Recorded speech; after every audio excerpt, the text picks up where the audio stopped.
मी इयत्ता 4थी मध्ये शिकत आहे.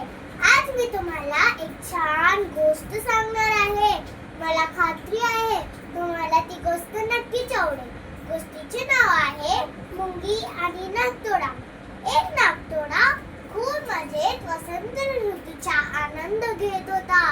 अचानक त्याची नजर एका मुंगीवर पडली. ती मुंगी खूप मेहनती होती. ती तिच्या डोक्यावर खाणं घेऊन तिच्या घरी जात होती.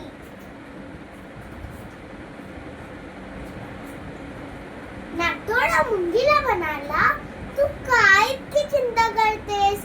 आत्तापासूनच पावसाळी दिवसांची तयारी का बरं करतेस? अर्थासाठी तर आपल्याकडे भरपूर जेवण आहे ना. मुंगीने नागतोड्याच्या बोलण्याकडे दुर्लक्ष केलं आणि स्वतःचं काम चालूच ठेवलं.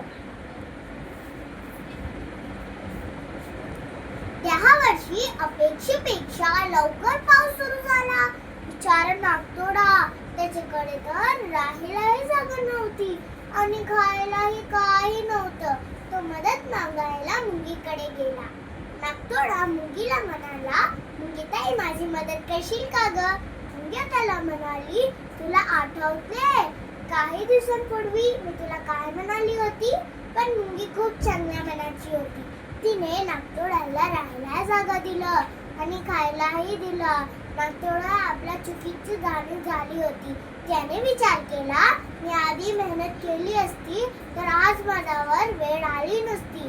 तर मुलांनो, या गोष्टीतून आपण हे शिकलो की योग्य वेळी मेहनत नाही केली तर नंतर पश्चातापाची वेळ येते. मग तुम्ही देखील मेहनत करणार ना. खूप अभ्यास करून चांगला मार्क मिळवायले आणि वेळेला नंबर काढायला. सगळ्यांना गोष्ट आवडली ना? धन्यवाद.